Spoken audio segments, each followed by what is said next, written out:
2017 sampai 2022 ini itu kan luar biasa dengan total anggaran yang dikorupsi ya, itu sekitar 29 triliun. Misalnya kalau data kita di instansi pemerintah kabupaten kota itu ada di sekitar 537 kabupaten kota. Itu hampir, jadi artinya hampir semua kabupaten kota itu terjadi korupsi. Itu prestasi Pak apa itu? Ini gimana sih bangsa kita ini? Sedang sakit. Makanya bangsa kita ini sedang tidak baik-baik saja ketika kita bicara tentang korupsi. Ternyata efeknya juga belum kerasa. Betul. Justru angka korupsinya semakin tinggi. Nah, sebenarnya apa yang salah dengan reformasi birokrasi kita? Atau sebenarnya reformasi birokrasi kita itu hanya jargon.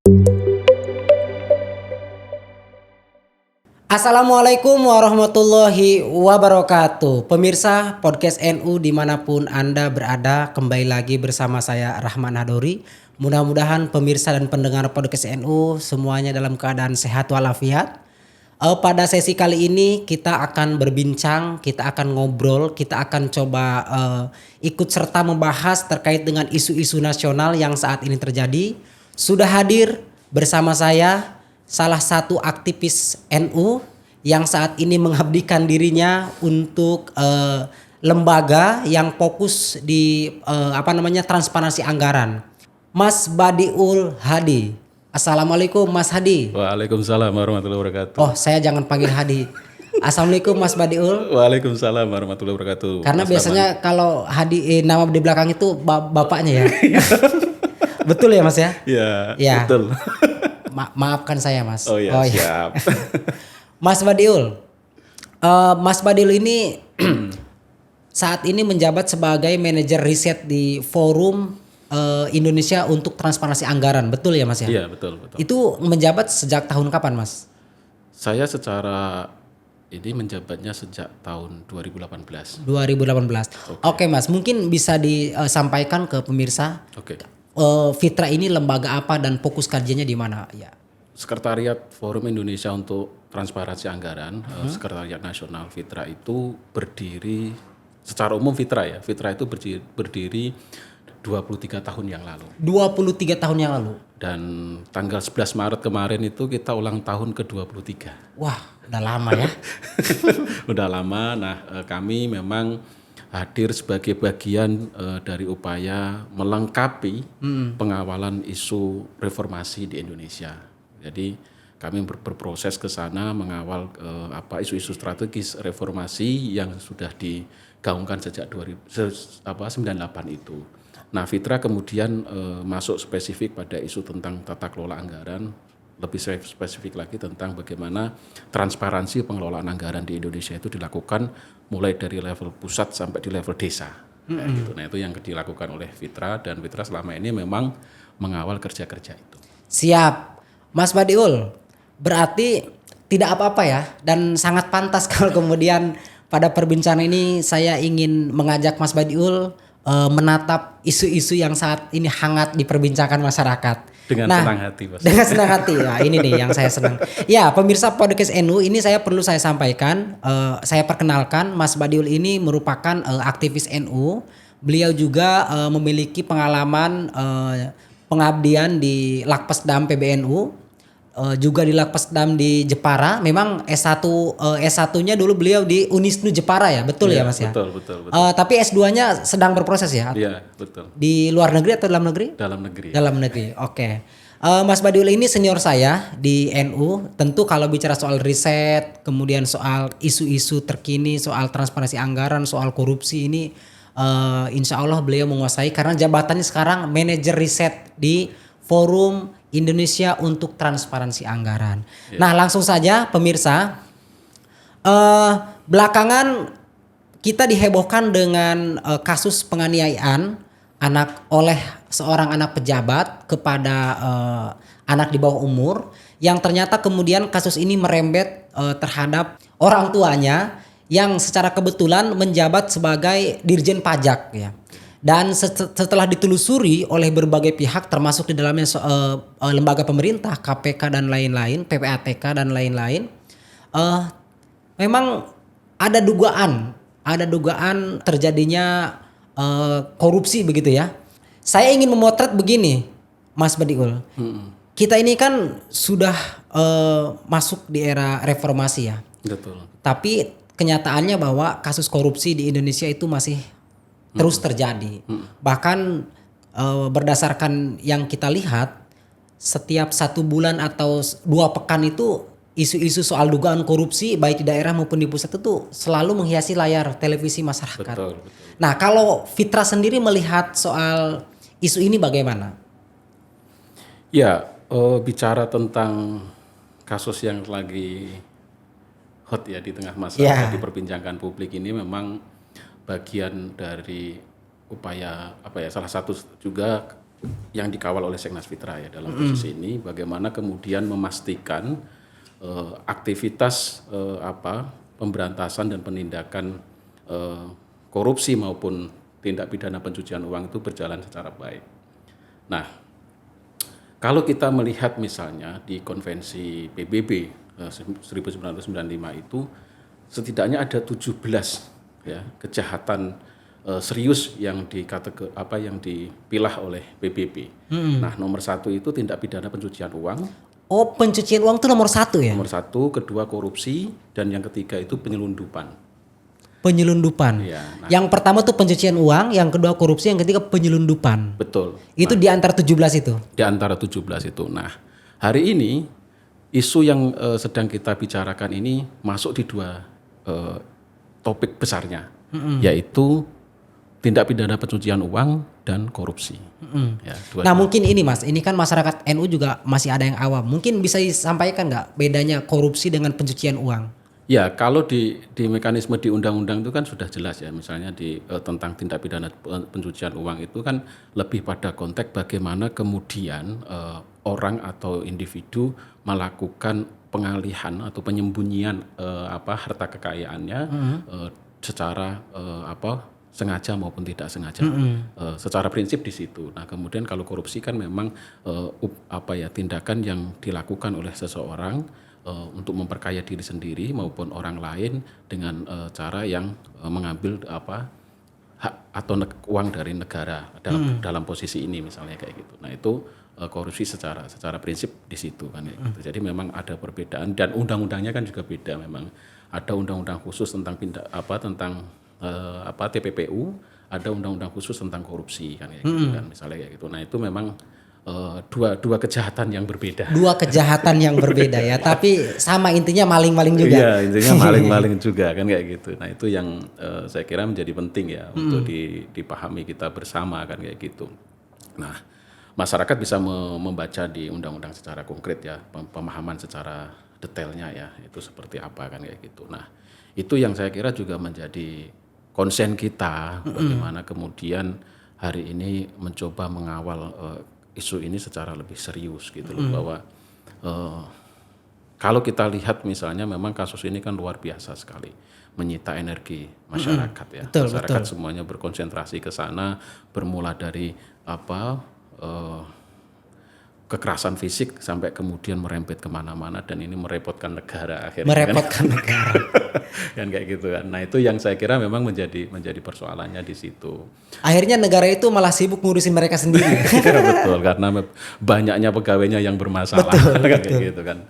Apalagi kalau kita lihat misalnya kami beberapa waktu yang lalu memang merilis data tentang bagaimana posisi pejabat-pejabat di Kementerian Keuangan misalnya, terutama di Dirjen Pajak kan kayak gitu. Nah, kita coba mengungkap data, ternyata kita menemukan sekitar 39 pejabat eselon 1 dan eselon 2 itu yang misalnya memiliki rangkap jabatan. 39 pejabat eselon 1, eselon 2 rangkap jabatan. Iya, betul. Dan itu di luar lembaga Kementerian Keuangan atau sama-sama pemerintah? Di BUMN. Di BUMN. Di BUMN. Nah, itu yang saya kira juga menjadi konsen kita bagaimana kemudian melihat ya konflik kepentingan yang terjadi ketika seorang pejabat negara itu memiliki jabatan lain yang juga secara prinsip duitnya sebagian besar juga bersumber dari APBN. APBN. Kan BUMN itu. Dan itu tidak boleh kan ya? Ya, secara mekanisme di Undang-Undang BUMN memang dilarang, tetapi memang ini jadi apa ya, anomali memang. Aturan kita itu banyak anomalinya. Misalnya di peraturan pemerintah tentang disiplin pegawai itu misalnya memang tidak dipersoalkan orang rangkap jabatan yang baru ya, yang 2021 itu, revisi 2021 itu. Tetapi di periode awal sekitar tahun 1980-an di peraturan pemerintah 30 itu memang dilarang secara tegas pejabat itu rangkap jabatan. Nah, di peraturan yang baru setelah reformasi ini malah justru dibuka keran agar pejabat ini kemudian rangkap jabatan. Melalui apa itu? Peraturan pemerintah juga? Iya, peraturan pemerintah juga tahun 94 tahun 2021 misalnya kayak gitu. Nah, itu yang jadi anomali ya sebenarnya kayak gitu itu. Nah, isu ini yang saya kira hari ini juga sedang santer sampai kemudian untuk memetakan konflik kepentingan yang terjadi di dalam diri pejabat-pejabat itu, kemudian PPATK juga melakukan upaya penelusuran ya, transaksi-transaksi keuangan yang mereka miliki kan kayak gitu, dan itu kan terungkap juga kan akhirnya banyak sekali transaksi-transaksi mencurigakan. Ya, transaksi yang mencurigakan. Ya, transaksi-transaksi yang mencurigakan yang diduga itu bagian dari tindak pidana pencucian uang. Nah, yang nanti muaranya juga akan ke korupsinya kan kayak gitu kan. Nah, itu kita lihat kan di banyak media itu sudah diungkapkan kayak gitu, sampai 40 rekening diblokir misalnya. Betul. Ya, yang punyanya RAT misalnya. Betul. Kayak gitu. Ini kan fenomena yang luar biasa sebenarnya. Dan saya kira memang ini ada persoalan serius di dalam diri pemerintah sendiri ya. Di dalam diri pemerintah sendiri sehingga kasus ini terjadi.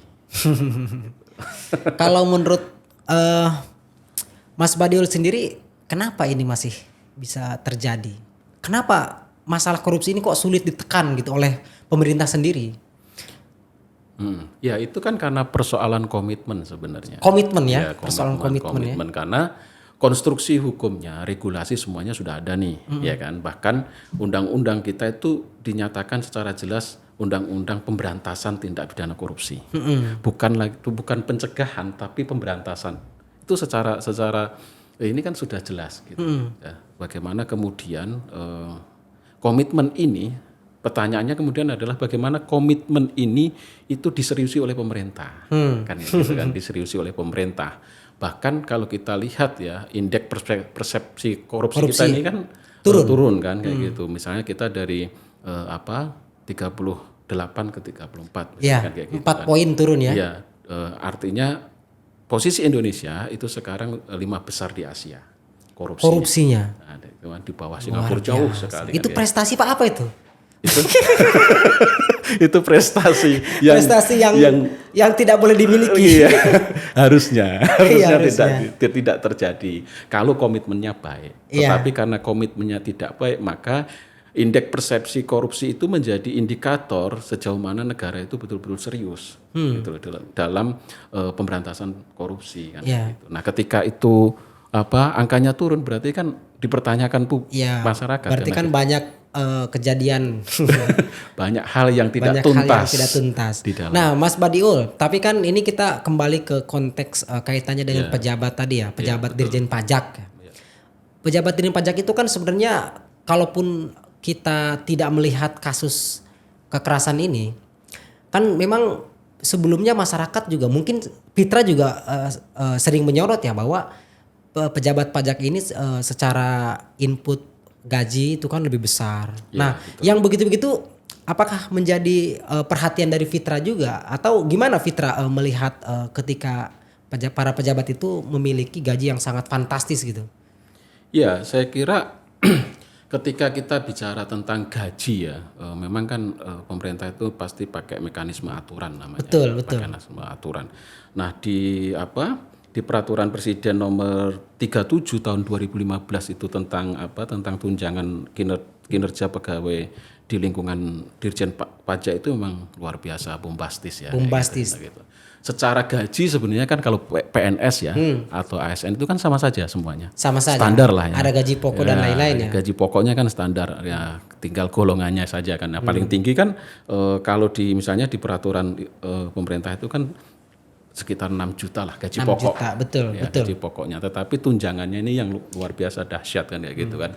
Nah, misalnya di Dirjen Pajak itu mungkin atau tunjangan kinerja mereka itu tergantung serap pendapatan, ya, pendapatan pajak negara. Target gitu ya? Target pendapatan pajak negara. Kalau target pendapatan pajak negara itu sampai 100%, maka 90%, jangan 90%. tidak 100 tapi 95% itu ke atas itu, maka tunkinnya 100%. Kalau misalnya posisinya eselon 3 itu rata-rata sekitar angka 46 juta per bulan yang didapat. Itu yang ini ya sah ya, Sah. tidak melanggar undang-undang ya. Artinya kalau gaji tunkinnya misalnya dengan posisi hari ini target pendapatan pajak itu kan lebih dari 100%. Nah, artinya tunkinnya ini akan full didapatkan kan ya. Nah, eselon 3 selevel RAT itu ya berarti 46 dengan sekitar 5 jutaan gaji, 4 juta gaji sekitar ya 50 juta lah per bulan dapatnya. Kalau kemudian dikalikan 1 tahun itu kan berapa? Artinya dia butuh 98 bulan tahun untuk mendapatkan gaji dengan kekayaan yang dilaporkan di LHKPN 56 miliar itu. Iya. Itu luar biasa banget ya. Nah, saya pengen kembali ke 39 pejabat yang diungkap sama Mas Badiul tadi. 39 pejabat Kementerian Keuangan, betul ya? Iya, betul. Eselon 1 dan eselon 2 yang diduga melakukan melakukan rangkap jabatan. Bukan diduga, memang rangkap jabatan. Memang rangkap jabatan ya. Tapi mungkin Fitra sendiri punya data tersendiri nggak terkait dengan pejabat-pejabat yang diduga melakukan tindak pidana korupsi atau mendekati kepada muara pencucian uang. Mungkin ada data tersendiri yang dilakukan hasil riset. Ya, kalau kami kan memang melakukan penelusuran ya, penelusuran terhadap isu-isu yang berkembang di tengah masyarakat, misalnya tentang pejabat-pejabat yang ada itu seperti apa posisinya, misalnya kayak gitu, seperti apa harta kekayaannya kan kayak gitu kan. Nah, itu memang kita melakukan istilah kami itu melakukan tracking terhadap posisi mereka, mulai posisi jabatan mereka sampai kemudian level pada harta kekayaan mereka, misalnya terutama yang secara formal dan itu bisa diakses oleh publik, kayak gitu. Misalnya tadi LHKPN kayak gitu. LHKPN itu kan bisa diakses oleh publik. Nah, kita bisa tracking di situ melihat sejauh mana LHKPN itu disampaikan, misalnya kayak gitu. Terus kemudian kita juga melihat apakah mereka juga menerima penghasilan dari posisi dia sebagai komisaris atau direksi di BUMN, misalnya kayak gitu. Nah, itu kita juga tracking kayak gitu untuk memastikan bahwa tidak terjadi konflik kepentingan, untuk memastikan bahwa tidak ada upaya TPPU atau korupsi dari proses-proses itu.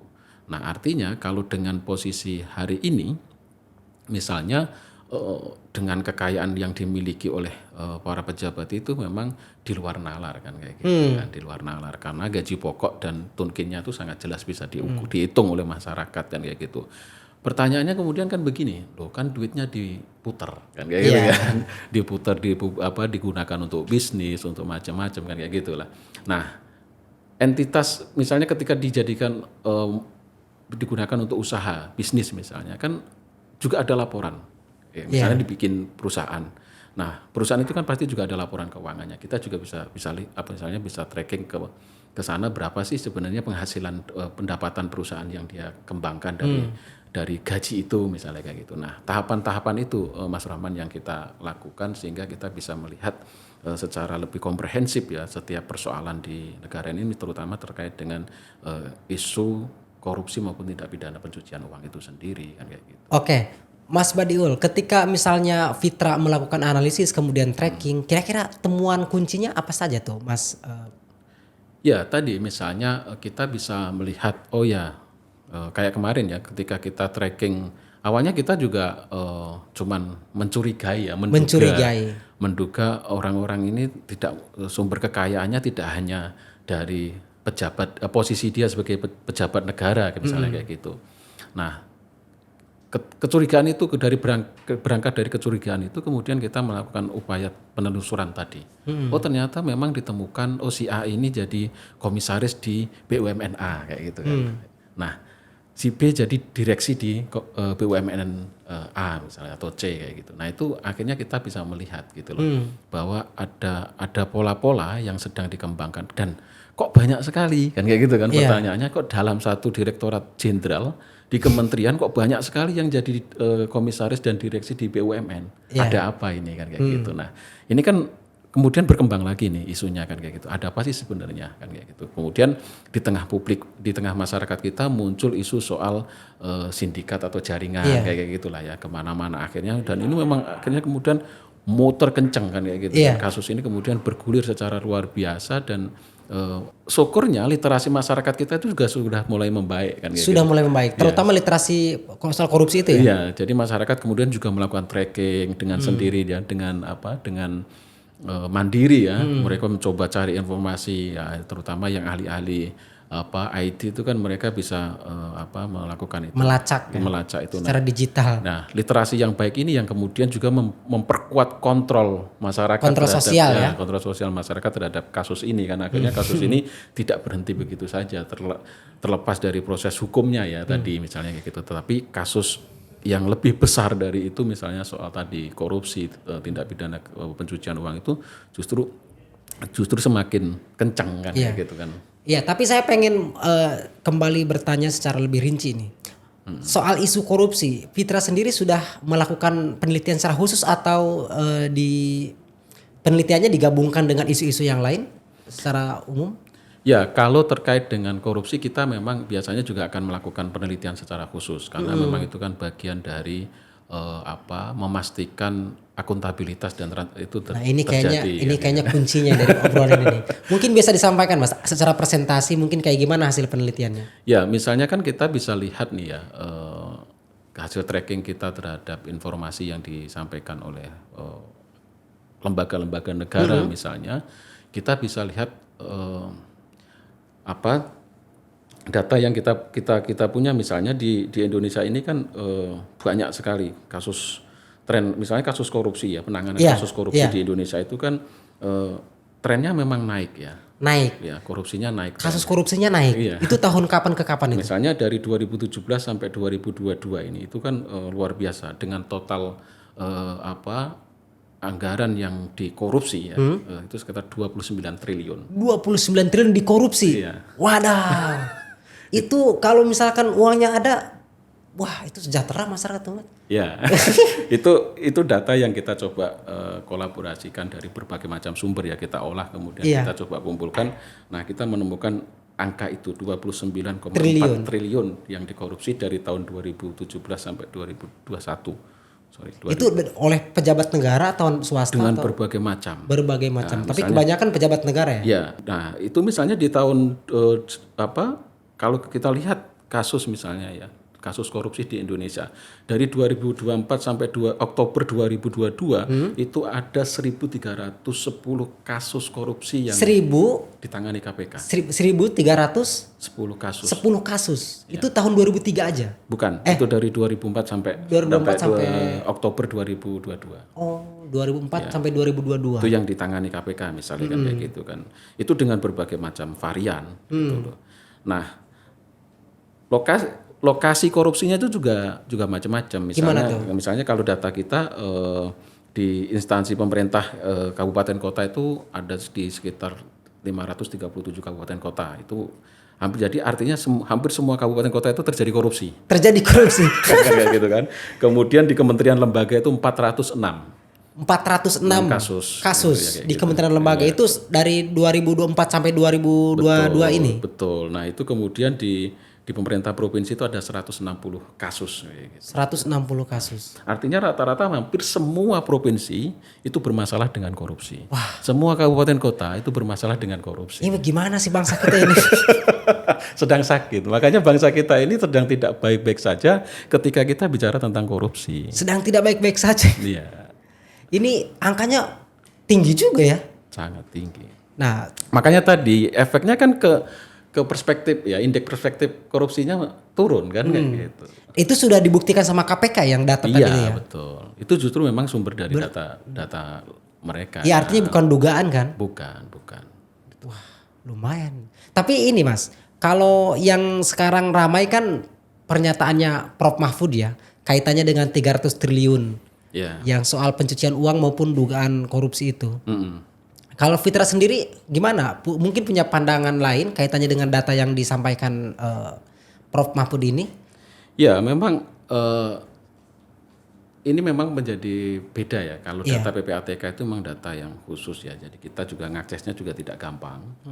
Publik ngakses data yang dikeluarkan terutama hasil analisis PPATK itu memang bukan perkara gampang karena memang biasanya PPATK itu bekerja kan selain memang inisiatif mereka sendiri itu juga permintaan misalnya Kementerian Keuangan minta agar PPATK menelisik beberapa transaksi yang dimiliki oleh pegawainya. Nah itu kemudian di inspektorat misalnya ya itu kemudian mereka akan bekerja di situ. Ada juga yang inisiatif mereka sendiri sih ada misalnya kayak gitu. Nah kalau saya sih sebenarnya tidak kaget juga ya ketika misalnya Pak Mahfud mengungkap data itu ya menurut saya bisa jadi lebih dari itu sebenarnya. Bisa jadi lebih. Ya, misalnya dengan kalau kita lihat saja misalnya ya ke data yang dirilis oleh PPATK misalnya itu kan jutaan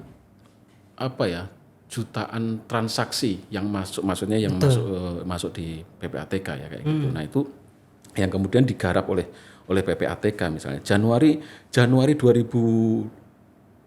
sampai Juli 2022 saja laporan yang diterima oleh PPATK itu ada 15 juta. 15 juta? Iya 15 juta ya bayangin ya kasusnya memang angkanya memang kalau kita lihat ya laporan PPATK itu dahsyat memang laporan yang disampaikan ke PPATK terkait dugaan tadi termasuk transaksi yang mencurigakan itu memang banyak sekali dengan berbagai macam varian lah kan PPATK itu kan punya beberapa istilah di dalam kerja mereka ya misalnya ada TKL, ada TKT, ada TKL. Apa itu TKL? Misalnya transaksi keuangan transfer dana dari dan keluar negeri kayak gitulah.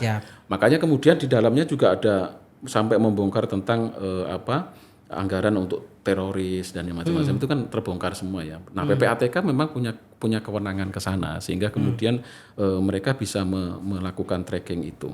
Bahkan kalau kita lihat di laporan terbaru yang dirilis oleh PPATK misalnya 2003 sampai dengan Juli 2022 itu ada 255 juta laporan yang diterima sejak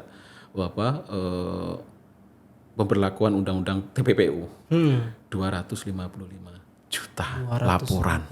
Juta laporan. Itu kayak apa kan kerjanya kayak apa kan kayak gitu. Saya pengen tepuk jidat. Nah, kerja-kerja itu yang saya kira memang berat. Nah, ketika kemudian PPATK ya cuman kan problemnya kan begini, Mas. Ketika PPATK sudah melakukan itu misalnya, kita ambil contoh kasus yang sederhana saja tentang kasus di Dirjen Pajak misalnya kayak gitu kan. Nah kemarin kan hasil analisis yang dilakukan oleh PPATK itu sudah dilakukan dan sudah dilaporkan. Betul. Ya kan dilaporkan ke kementerian terkait, kemudian ke KPK. Tetapi tindak lanjutnya kan seperti apa? Problemnya kan di situ kan ya gitu. Di tengah banyaknya laporan yang diterima PPATK kemudian menggarap itu dengan merekomendasikan, mendorong ya. Nah, melakukan analisis kemudian merekomendasikan untuk ditangani. Nah, kita kan tahu kan kayak gitu kan. Ketika kasus ini mencuat baru kemudian pada sibuk klarifikasi kan. Bahwa ini kasusnya sudah ditangani ABCDF kan kayak gitu.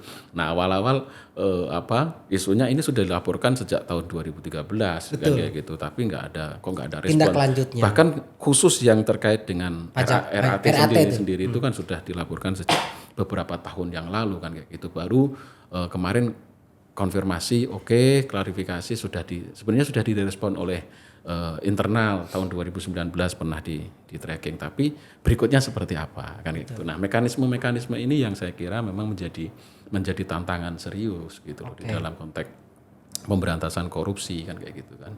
Oke, Mas, saya pengen nanya lebih lanjut ini terkait dengan data yang diungkap tadi sama Mas Badiul. kasus korupsi dari tahun 2003 sampai dengan 2022 ya, itu kan naik. Bisa nggak disebutkan tahun kapan yang paling tinggi angka korupsinya? Ya, misalnya kalau tren penindakan kasus potensi kerugian negara istilahnya Iya, akibat betul. korupsi itu data yang kami hasil kita olah ya misalnya tahun 2017 itu ada 576 kasus. Nah, yang itu paling tinggi. Paling Kemudian tinggi ya? kemudian turun di tahun 2018 itu 454 kasus, terus kemudian di tahun 2019 itu turun 271 kasus, terus kemudian di 2020 naik menjadi 444 kasus, kemudian di tahun 2021 itu naik lagi menjadi 533 kasus. Nah itu yang trennya kayak begitu. Jadi ya memang pasang surut ya. Penindakan artinya ini kan potret bagaimana penindakan tindak pidana korupsi di Indonesia itu memang pasang surut. Melemah bahkan. Makan Tapi bisa dikatakan melemah nggak nih? Ya bisa saja. Bisa saja. Nah, indikatornya apa? Ya tadi indeks persepsi korupsi kita. Ya. Itu Yang turun 4 paling poin itu ya. karena itu wajah Indonesia itu dilihat di situ. Itu kan survei yang dilakukan lebih dari 100 negara tuh. Artinya potret Indonesia itu ya di situ itu wajah Indonesia, korupsi Indonesia itu ya kayak begitu itu gitu loh. Ini internasional, dunia kan. Oke Mas, tapi ini juga mungkin penting juga untuk disampaikan. Rata-rata pelaku tindak pidana korupsi itu hasil penelitian Fitra menunjukkan ke arah mana nih? Ke arah ASNK atau non ASNK atau pejabat biasa lah atau mungkin ada temuan yang bisa diuraikan? Ya, mayoritas memang ASN pegawai negara karena yang punya kesempatan, punya kewenangan kan di situ, terutama dari sekian pos belanja negara itu paling banyak kan pengadaan barang dan jasa. Pengadaan barang dan jasa paling banyak itu. Paling banyak itu kan kayak gitu. Artinya nah orang-orang yang bersinggungan di situ itu, nah itu kemudian menjadi ekosistem korupsi. Ya, kalau kasus korupsi di pajak berapa persen? Ada temuannya nggak dari Fitra? Secara spesifik kami belum men-tracking ya angkanya, tetapi secara umum bahwa korupsi itu memang dilakukan oleh ASN kan kayak gitu. Makanya kita juga lihat meskipun ada partner misalnya rekanan gitu juga ada kan gitu, tapi kan tidak begitu banyak kan kayak gitu kan. Karena memang tidak semua korupsi itu berhubungan dengan rekanan, tetapi khusus untuk pengadaan barang dan jasa saja yang kemudian itu biasanya berhubungan dengan rekanan kan kayak gitu. Tetapi beberapa pos anggaran itu kan memang tidak berhubungan dengan rekanan secara langsung kayak gitu. Nah itu yang kemudian memang menjadi pintu masuk orang-orang ini melakukan oknum-oknum ini kemudian mengambil uang negara melalui mekanisme di sana. Oke. Mas Badiul, ini perbincangan kita sangat seru banget ya karena soal hukum dan soal fakta yang terjadi di kita ya di Indonesia. Nah, tapi saya lebih pengen, tadi kan sudah banyak soal data, kemudian soal tren, kemudian soal fenomena yang terjadi di pemerintahan kita di Indonesia dan masyarakat. Saya pengen nanya ke hal lain sebenarnya. Yeah. Dari kasus-kasus yang terjadi di Indonesia, kira-kira apa sih sebenarnya yang harus kita lakukan agar paling tidak kasus korupsi di Indonesia tuh ternekan gitu, turun gitu. Menurut kajian Fitra bagaimana itu? Ya, kalau misalnya kita melihat problem korupsi di Indonesia ini sebenarnya banyak Mas, faktornya banyak ya yang menjadi penyebab tindak pidana korupsi itu semakin tidak terkontrol ya, semakin tidak karu-karuan. Yang pertama misalnya terkait masih tidak optimalnya kalau kita lihat ya misalnya koordinasi antar lembaga penegak hukum. Gimana tuh maksudnya? Misalnya antara KPK dengan kepolisian dengan kejaksaan, kadang itu kan mereka tidak berkoordinasi kan kayak gitu kan. Mereka jalan sendiri-sendiri. Kalau mereka menangani kasus A ya udah, ini kasus yang saya tangani ya udah jalan aja sendiri. Kadang ego sektoral itu menurut kajian kita masih cukup kuat ya, sehingga koordinasinya tidak begitu baik. Nah ini yang kemudian membuat saling tidak maksimal di dalam konteks pemberantasan korupsi kan kayak gitu. Nah kemudian misalnya juga kita juga tahu ya, saya kira publik masyarakat juga tahu bagaimana kemudian penyelewengan dalam penegakan hukum itu kan juga terjadi. Ekspektasi masyarakat sangat tinggi terhadap hukuman para koruptor, ternyata tidak kan kayak gitu kan, misalnya kayak gitulah. Itu kan banyak sekali kasus-kasus semacam itu di persidangan kayak gitu. Kemudian kita juga melihat ketika kita narik ke lebih dalam, misalnya kerja-kerja lembaga-lembaga pengawasan di internal kementerian, lembaga pemerintah daerah itu juga tidak berjalan secara efektif gitu loh. Misalnya inspektorat seperti apa sih kerjanya selama ini? Kok banyak sekali ASN atau PNS kita itu yang bermasalah dan menjadi pelaku korupsi gitu loh. Betul. Nah itu kan mekanisme di internal itu sebenarnya seperti apa sih? Atau justru itu bagian dari kerja-kerja bersama kan kayak gitu kan, korupsi secara jamaah. Jangan-jangan itu justru menjadi kerja bersama di dalam kan kayak gitu. Karena setiap kasus korupsi yang diungkap oleh KPK maupun lembaga penegak hukum lainnya itu pasti tidak berdiri sendiri. Bahkan oknumnya itu pasti tidak berdiri sendiri. Tidak berdiri sendiri. Pasti nanti akan narik ke atasannya kemana kan kayak gitu. Nah itu saya kira menjadi penting untuk dilihat ya.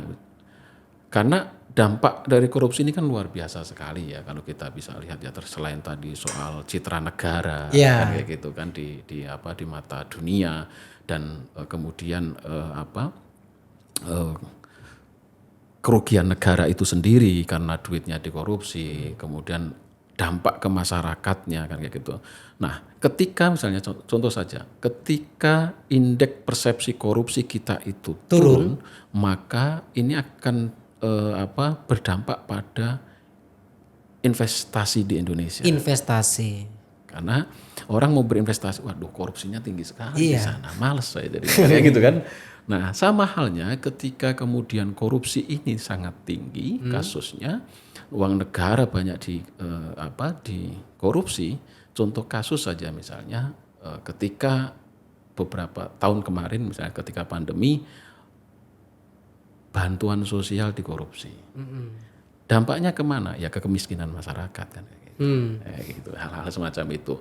Nah itu yang sebenarnya menjadi keprihatinan kita. Mandek kesejahteraan masyarakatnya ya. Jadi kemiskinan itu akan sangat susah dikurangi, diturunkan angkanya, karena memang tadi anggaran yang dialokasikan untuk pengentasan kemiskinan itu dikorupsi gitu loh. Jadi Fitra punya solusi apa nih biar pemerintah ini paling tidak bisa, atau pejabat tidak korupsi itu gimana? Ya memang kan ini kembali gini Mas, kembali ke soal integritas. Integritas. Ya integritas masing-masing orang ya, masing-masing orang. Itu yang pertama. Bagaimana kemudian reformasi birokrasi yang hari ini sedang digaungkan begitu dahsyat oleh pemerintah, ternyata efeknya juga belum kerasa. Betul. Justru angka korupsinya semakin tinggi.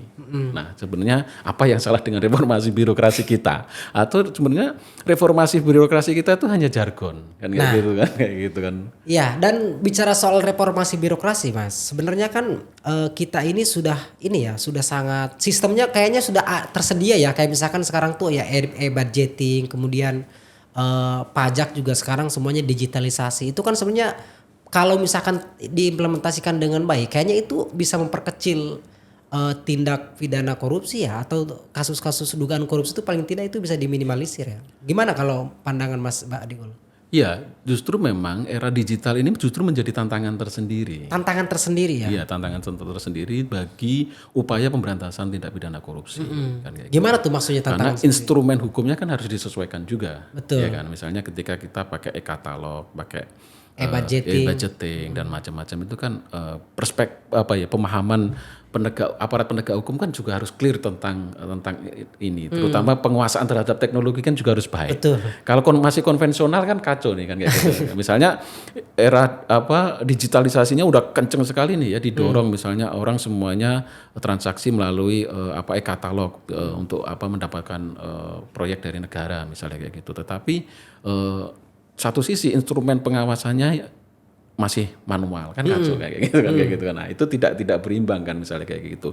Artinya digitalisasi ini harus secara utuh di semua instrumen, itu harus termasuk instrumen pencegahan pencegahan dan penindakan pemberantasan korupsi ini juga harus mengikuti perkembangan kan gitu, tidak bisa tidak kan kayak gitu. Nah, itu yang saya kira juga menjadi sangat penting, meskipun misalnya kalau kita lihat beberapa lembaga penegak hukum itu sudah mulai berusaha menyesuaikan dengan itu. Kita lihat bagaimana upaya-upaya yang dilakukan oleh KPK untuk merespon kasus-kasus yang berbasis digital ya, korupsi digital ya, di era digital ini misalnya kayak gitu. Nah, di satu sisi Mas, kita juga tahu ya bahwa ada problem yang juga tidak kalah penting adalah bagaimana mengintegrasikan sistem pengawasan. Mengintegrasikan sistem pengawasan. Ya, pengawasan baik mulai dari bawah, dari desa misalnya sampai di level pusat itu mau seperti apa. Itu belum clear sampai sekarang ya? Belum clear. Misalnya itu skala nasionalnya. Atau di masing-masing lembaga itu, kementerian lembaga itu seperti apa, di pusat misalnya ya. Itu seperti apa mekanisme integrasi sistem pengawasannya itu seperti apa sih kan kayak gitu. Apakah misalnya sistem yang dimiliki oleh kementerian lembaga itu terkoneksi secara langsung dengan KPK, dengan kepolisian, dengan ini ataukah tidak misalnya. Mekanisme lapor masyarakat ya, laporan masyarakat yang ke Kementerian KL, ke kementerian lembaga itu apakah juga terkoneksi dengan sistem yang dikembangkan oleh lembaga-lembaga penegak hukum misalnya. Nah, sehingga ketika kemudian ada kasus itu akan cepat tertangani kan kayak gitu. Nah, problemnya kan hal-hal semacam itu masih menjadi tantangan tersendiri. Makanya kita selalu mendorong agar bagaimana kemudian pemerintah, sebenarnya problemnya kan masih problem soal koordinasi ya Mas ya. Problemnya soal koordinasi. Ya, koordinasi misalnya itu salah satu isu krusialnya ya sampai hari ini, karena ego sektoralnya masih sangat tinggi. Antara KL ya.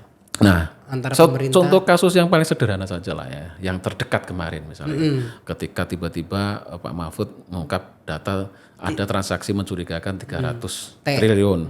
Nah, ternyata Menkyu katanya nggak tahu tentang itu, kacau kan kayak gitu kan, ya kan. Nah, ini artinya apa sih sebenarnya yang terjadi kan kayak gitu loh. Nah, kita kan dalam perspektif transparansi dan akuntabilitas pengelolaan anggaran negara kan clear ya bahwa ini ada problem koordinasi kan gitu. Terlepas dari misalnya nanti publik kemudian melihatnya ke isu politik itu berbeda lagi, tetapi kami dengan konsen isu tata kelola anggaran itu kami melihat ada problem kok seolah-olah nggak ada koordinasi gitu. Iya. Ya kan. Seolah-olah nggak ada koordinasi sehingga saling serang akhirnya kan, baru kemudian setelah konpres seolah-olah menyelesaikan semuanya kan kayak gitu kan. Ini kan bermasalah juga kan kayak gitu. Nah, hal-hal semacam itu. Kemudian bagaimana kemarin ya kita juga sempat lihat KPK dengan Kementerian Keuangan bagaimana kan merespon hasil analisisnya PPATK kan kayak gitu. Seolah masa sih kayak gitu kan. Nah, ini yang saya kira menjadi persoalan serius bahwa ya kita memang harus pemerintah dalam posisi ini harus sektoral itu harus menurunkan egonya agar kemudian ada koordinasi yang baik, koordinasi yang baik terutama di dalam pemberantasan korupsi. Oke. Nah, tadi kan bicara soal sistem reformasi birokrasi yang kemudian menjadi solusi dari ini boleh diminum nggak? Boleh. Capek ya kita sambil ngeteh dulu ya. Iya, siap. Kita ngomongin bangsa sampai 2 jam 3 jam minum aja belum, ini gimana ini? Betul. Saking seriusnya. Iya, Mas Badiul. Tapi kan bicara soal reformasi birokrasi yang tadi disebutkan, soal sistem e-katalog, kemudian e-budgeting itu ternyata juga punya tantangan tersendiri ya. Betul. Mungkin ada nggak cara lain agar kemudian reformasi birokrasi ini juga benar-benar terlaksana dengan baik yang kemudian berdampak pada menurunnya angka korupsi di Indonesia? Saya kira memang terlepas dari tadi persoalan di internal pemerintah ya yang masih kayak begitu. Nah, peran publik ini yang saya kira akan menjadi sangat krusial ya. Iya, peran masyarakat ya. Peran masyarakat ini menjadi sangat krusial untuk mengawal bagaimana pengelolaan anggaran itu tidak dikorupsi. Baik di level desa tentu dengan levelnya masing-masing. Ya. Masyarakat desa ngawal di level desa, masyarakat di level menengah di kabupaten kota, kemudian di pusat kan kayak gitu. Nah, ketika masyarakat terlibat secara baik, maka ya kayak kasus ini gitu loh. Ini kan peran serta publik sangat luar biasa, peran serta masyarakat sangat luar biasa. Hampir semua kasus tindak pidana korupsi, pengungkapan tindak pidana korupsi itu tidak lepas dari peran serta masyarakat. Nah, semakin baik kesadaran masyarakat bahwa korupsi ini harus dilawan dan ini harus menjadi gerakan bersama seluruh masyarakat itu, maka korupsi ini akan semakin mudah ditekan. Kalau menghapus sepenuhnya kayaknya masih butuh waktu yang sangat lama. Gitu. Kayaknya hampir semua negara punya tantangan sendiri kalau menghapus ya. Setidaknya meminimalisir, menurunkan angka korupsi itu tidak tinggi kayak sekarang kan kayak gitu misalnya. Nah, peran publik ini, nah pemerintah harus membuka ruang itu. Membuka ruang itu, bagaimana cara pemerintah membuka ruang itu ya dengan membuka informasi. Informasi tentang anggaran. Makanya dalam perspektif kami misalnya transparansi dan akuntabilitas penggunaan anggaran itulah menjadi pintu masuk gitu loh, menjadi pintu masuk bagi masyarakat untuk melakukan pengawasan. Oke. Mas, tapi kan tadi saya flashback ini kaitannya dengan penyebab terjadinya korupsi. Salah satunya soal tidak adanya koordinasi antar lembaga dan lain-lain itu.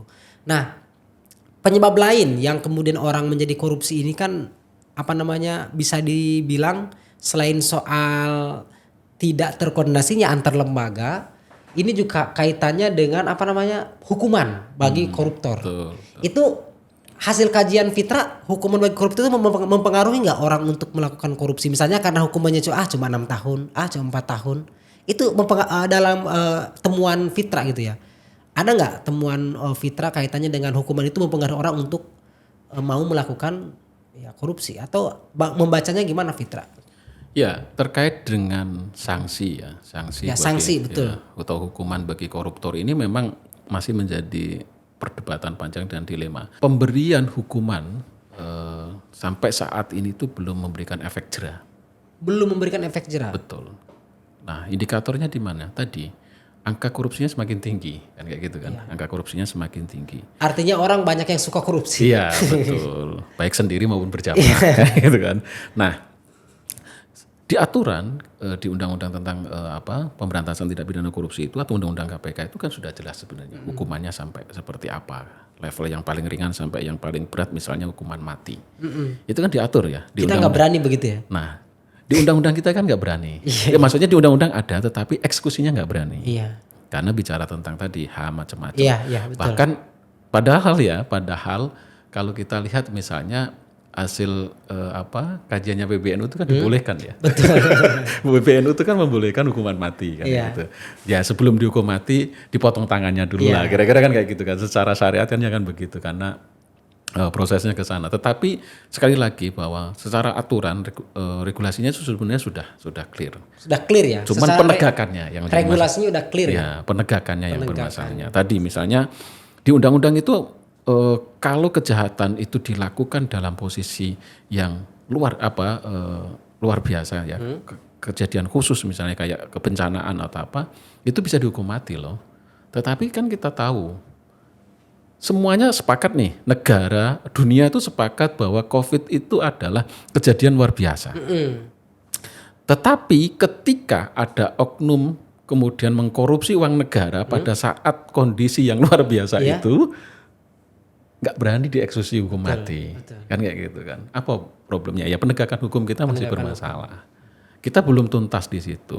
Nah, terus ngapain terus kemudian pasal itu dimasukkan di dalam undang-undang kalau kemudian tidak bisa dieksekusi? Betul. Ya kan?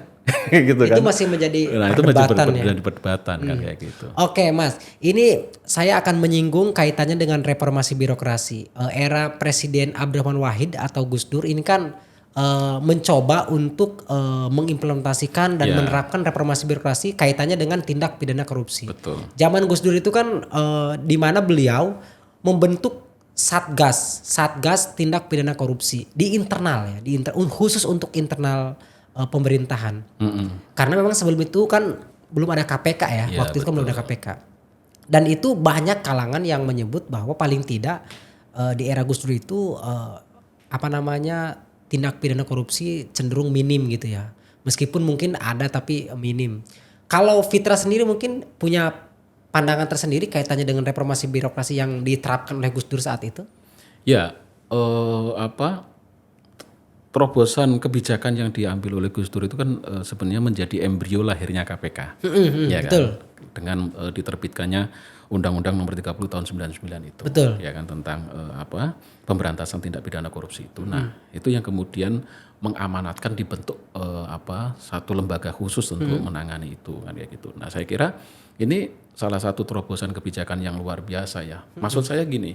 Nah, kalau komitmen itu bisa seperti itu, ya misalnya seperti yang dilakukan oleh Gus Dur misalnya, bahwa korupsi ini memang persoalan serius, gitu loh. Dan ini tidak hanya sekedar orang ngambil duit negara, tetapi dampak yang dihasilkan dari ngambil duit negara ini luar biasa luasnya.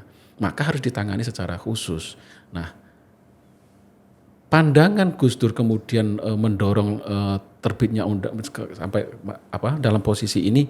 Di eranya beliau kemudian menerbitkan Undang-Undang 30 tahun 99 itu sebenarnya bentuk komitmen yang serius. Iya. Nah, cuman kan ke belakangnya sini agak kemudian bermasalah kan, kayak gitu ya. Ya tadi misalnya kita juga tidak menutup mata bahwa adalah ya kasus-kasus yang kemudian terjadi pastinya di era tahun-tahun itu kan gitu. Tetapi ada komitmen serius nih, kan kayak gitu kan. Komitmen serius yang coba didorong oleh pemerintahan era Gus Dur waktu itu.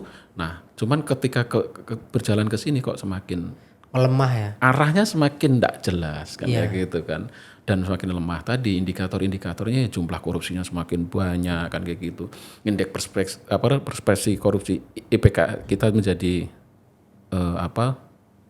turun kayak gitu kan. Nah, situasi-situasi itu saya kira legacy Gus Dur itu memang terutama bagi NU ya, warga NU terutama dan PBNU, karena ini podcastnya di PBNU. harus dikawal secara serius. Tapi kan ini Mas, masyarakat NU kan mayoritas. Iya, makanya justru karena mayoritas itu, jadi, maka ketika terjadi korupsi yang korban kan masyarakat NU. Makanya itu. Nah, tadi Mas, makanya dorongan kita publik NU ini kan misalnya besar sekali nih ya. Publik NU ini kan besar sekali dan hasil Munas, alim ulama dan yang lain itu kan sudah clear menurut saya, sudah clear secara kami sebagai aktivis yang bergerak di isu tentang transparansi korupsi itu menganggap bahwa ini sudah clear dan bisa menjadi alat bagi negara sebagai pijakan bagi negara untuk memperkuat sistem pemberantasan korupsi yang sudah digagas misalnya oleh Gus Dur. Dan NU harus mendorong ke sana secara serius. Kalau enggak ini bahaya juga kan gitu loh maksudku. Jangan sampai kemudian ini menjadi problem ya, menjadi bumerang di tengah masyarakat kita dan terkesan kita terutama NU sebagai sebagai pendorong lembaga KPK misalnya dalam posisi ini waktu itu oleh Gus Dur itu dianggap tidak serius, justru membiarkan pelemahan-pelemahan yang dilakukan terhadap KPK misalnya kayak. Oke Mas, ini obrolannya sudah sangat puncak dan sangat penuh dengan keluar biasaan, karena saya sendiri baru tahu ternyata datanya seperti itu ya. Yang diungkap oleh Fitra ini masukan yang sangat baik untuk saya pribadi terutama. Nah, tapi terakhir untuk Mas Badiul. Bicara soal korupsi. Kehadiran KPK kan saat ini disorot juga. Terutama kaitannya dengan kinerja. Menurut Mas Badiul soal KPK ini bagaimana? Apakah perlu untuk direformasi di dalamnya atau harus bagaimana agar kemudian mendapatkan kepercayaan yang tinggi dari masyarakat? Ya, saya kira memang terutama kurun waktu 10 tahun terakhir ya, memang tantangan berat KPK itu adalah mengembalikan trust publik, trust masyarakat terhadap mereka, karena banyak kasus yang memang sudah melingkupi ya, mulai dari yang paling besar dulu soal cicak buaya ya, itu yang salah satu pintu besar ya, bagaimana kemudian terjadi ketidaksinkronan lembaga penegak hukum kayak gitu kan. Nah, dan itu juga efeknya ke KPK luar biasa, kriminalisasi komisioner itu kan menjadi problem serius. Nah, saya kira memang kalau kita lihat tren tadi ya, kinerja KPK ini kan kecenderungannya melemah, betul. Melemah, dan itu saya kira memang karena mungkin juga perspektif yang dibangun agak digeser sekarang. Ya kan, dari penindakan ke pencegahan. Ke pencegahan. Nah itu. Nah ini saya kira juga perlu dikaji oleh teman-teman NU ya, bagaimana kemudian perspektif pemberantasan korupsi ini, apakah memang kalau dulu kan kenceng di penindakannya sehingga ini bisa dianggap cukup lebih efektif secara kinerja daripada pencegahan. Nah karena pencegahan itu menjadi ranah yang dimiliki oleh di internal masing-masing juga melakukan itu kan kayak gitu. Tetapi secara umum kalau kita lihat memang kinerja KPK melemah kan, melemah kan, itu yang saya kira menjadi tantangan bagaimana kemudian KPK harus lebih serius lagi memenuhi ekspektasi masyarakat bahwa ayo dong korupsi ini diseriusi, jangan main-main gitu loh. Soal komitmen itu. Ya komitmen tadi itu, bahwa kalau di NU misalnya komitmen Gus Dur yang sedemikian besar itu ya harus sampai di Gedung Merah Putih di Kuningan gitu loh. Tidak hanya selesai di semangatnya Gus Dur saja, tetapi nah bagaimana mendorong itu ya semuanya harus bergerak ke sana. Harus bergerak. Dan ini harus menjadi gerakan bersama, menjadi isu bersama, musuh bersama agar kemudian korupsi di semua lini itu bisa ditangani dengan baik. Oke, siap Mas Badiul, luar biasa obrolannya. Ini menarik dan banyak sekali daging yang bisa kita konsumsi masyarakat podcast NU. Mas Badiul, sekali lagi kami ucapkan terima kasih untuk kunjungannya dan juga bersedia waktunya untuk menjadi narasumber podcast NU. Beginilah cara NU memberikan informasi yang edukatif untuk masyarakat, dan mudah-mudahan dengan upaya ini paling tidak masalah-masalah yang ada di negara kita bisa sedikit terurai ya. Pemirsa podcast NU, kami undur diri. Banyak sekali tadi yang disampaikan oleh Mas Badiul sebagai aktivis dari Fitra. Mudah-mudahan apa yang kita bahas pada kali ini memberikan banyak input knowledge yang bisa diterima oleh semuanya, dan mudah-mudahan apapun yang terjadi di bangsa kita tetap bisa memberikan kontribusi yang nyata untuk pembangunan kemajuan Indonesia. Terima kasih. Wallahu muwaffiq ila aqwamit thoriq. Wassalamualaikum warahmatullahi wabarakatuh. Waalaikumsalam warahmatullahi wabarakatuh.